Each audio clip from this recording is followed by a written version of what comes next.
Okay, hi. Right now it is the day before Thanksgiving in America, but I wanted to talk about a new controversial issue. Yeah, again, here we fucking go again. Laquan McDonald was a 17-year-old black, you know where this is going, right? Man, teenage, whatever, who was shot and killed by a police officer in Chicago. Now, what color is the police officer's skin? Yes. Now I have to point out the hypocrisy because I don't hold any punches up, hold bars over here. No punches pulled. Of over a 12-month period, over 800 black people were murdered in Chicago. And most of them were murdered by other black people. Some of it might have been criminal on criminal violence, but a lot of it was criminal on innocent black people. And I've said time and time again that you could literally shoot a 4-year-old black girl in the head. I don't know if I said on this channel, but I said on social media. You could literally shoot a 4-year-old black girl in the head at a Black Lives Matter rally, and no one will give a shit. But the minute a white police officer shoots a black felon, okay, now I'm going to put a video down below. It is the actual shooting by dashboard camera. It's not exactly pleasant, so, mature audiences only. I'm also going to post a link way back from the day when I talked about Tennessee versus Garner, about why you can't shoot fleeing suspects anymore. Playing with my knife over here. Okay. Now, prior to 1985, this police officer would have gotten a medal. Okay?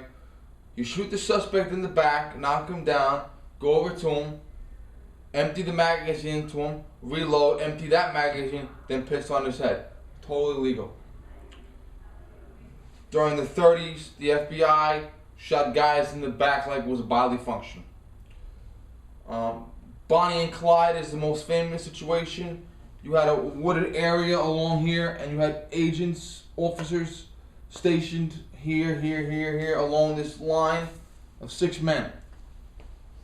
Now, Bonnie and Clyde's accomplice didn't want to get the electric chair, he ratted them out.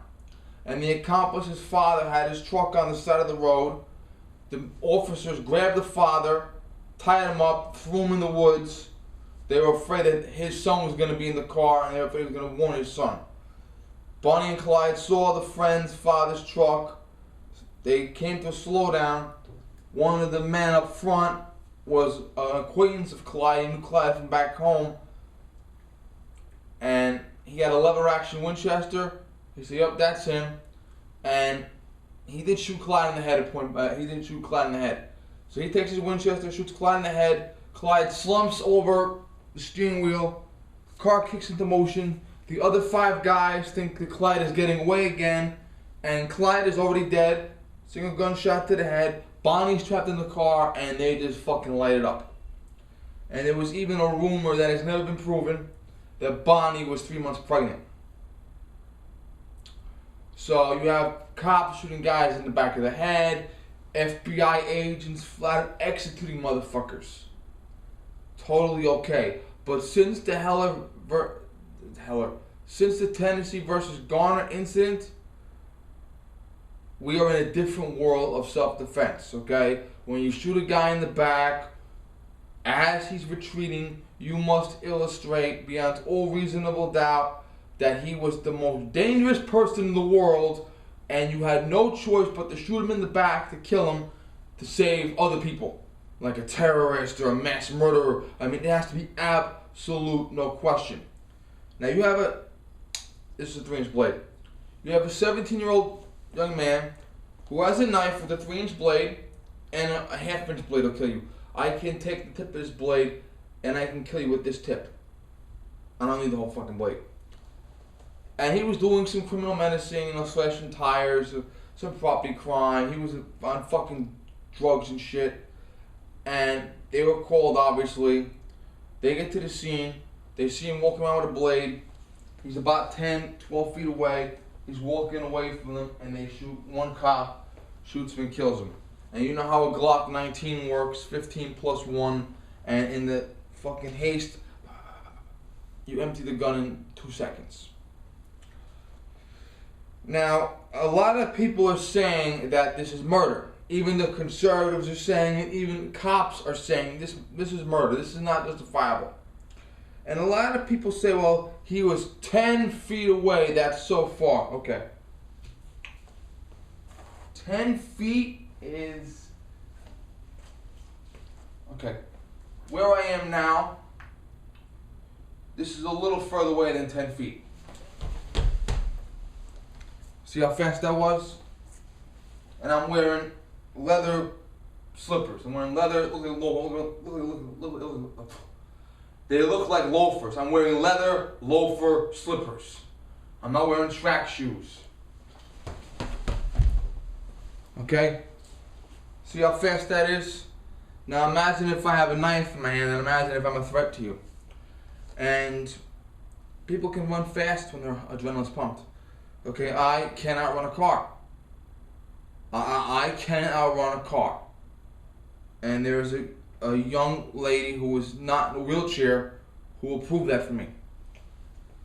Now, if someone is facing this way and they turn, it might take a second or two longer for the turn to be done, but it doesn't take very long. Now, I honestly don't know how this is going to play out. I can't tell you. But I gotta put this away before I fucking stand myself around with it. Okay. I honestly don't know how it's gonna turn out. And it is questionable that this is gonna be justifiable. The shooting happened last year. The investigation took a year. A lot of people on both sides are saying that's too long and they should have indicted him months ago. But, you know, before you go with an indictment, you gotta have every I dotted, every T crossed. Now, similar to the Michael Brown incident where you had a police officer, in spite of Castle Doctrine, this, self-defense, that, stand your ground, that, a police officer is never under any obligation to retreat. They are even allowed to advance, which is something normal people cannot do. So the concept that he got out of his car cannot be brought up. If you got out of your car, they'd bring it up. If you advance, they'd bring it up. But because he's a police officer, he is allowed to get out of his car. He is allowed to advance. In fact, he was called there for that purpose. They called him to come and to get out of the car and to advance. So the trial cannot discuss why you were not retreating, why you were not staying in the car, lock the doors. The trial cannot discuss that at all. In fact, no defense shoot by a police officer can ever discuss why you did not retreat. You might have that question asked to you, but a police officer will not have that question asked. So that is on the table. Can he illustrate that he honestly and reasonably believed that there was a 51% chance that the suspect, tuned out on drugs, with the knife 10 feet away, was a threat to him? My professor, the Virginia State Trooper, said a long time ago to me, you ever have a guy with a 3-inch knife, you ever have a guy with a knife, if he's 21 feet away, kill him. That doesn't mean if he's 21 feet away, backing away or running away, or if he's 21 feet away, cutting vegetables. If you have a guy 21 feet away with a knife, advancing in a threatening manner, kill him. That comes from the state trooper. His words, not mine. But he wasn't coming forward, he was sort of walking away. But don't forget, walking away can very quickly turn into turning towards someone. Walking away from the police officer can very quickly turn towards walking towards an innocent person. So if I were this guy's defense attorney, I would try as hard as I could to emphasize the fact that he could have honestly and reasonably believed the suspect could have hurt someone. Armed suspect on drugs, committing property crimes could very well escalate to a personal crime, a stabbing, a robbery. Okay? I would try to emphasize that.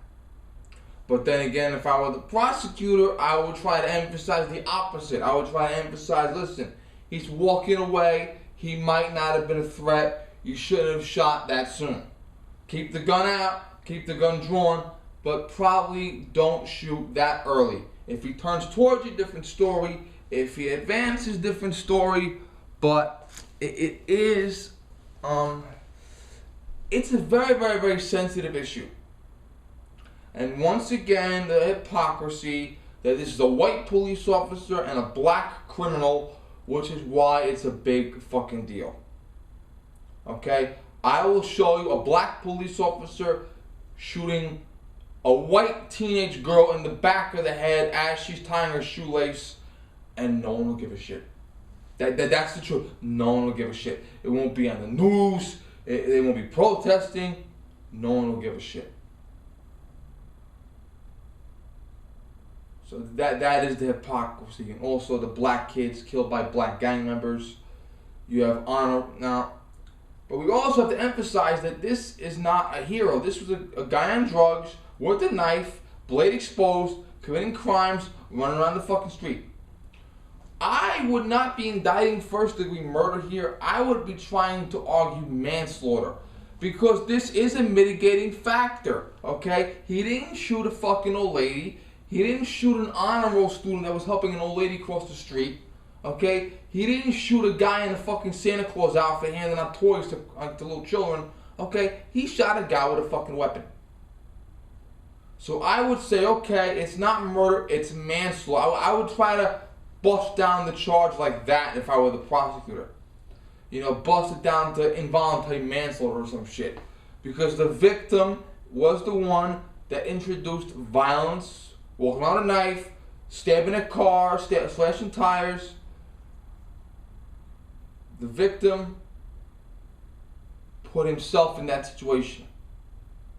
Now, unlike Michael Brown, who's fucking 6'4", 300, running forward at full charge after fighting the cop for his gun, this is in the gray area.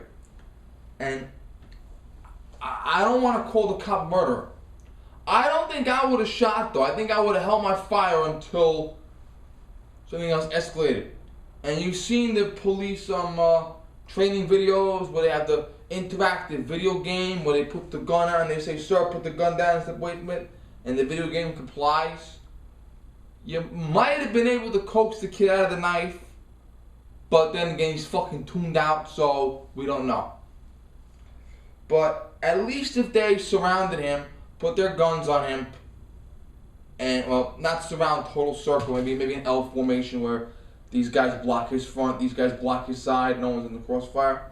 If they put him in an L formation and drew their weapons and said, "Son, you gotta put the knife down, we're gonna go talk, please put the knife down, put your hands up, we don't want to hurt you, we want to talk to you, just calm down," okay, they might have gotten the knife away from him.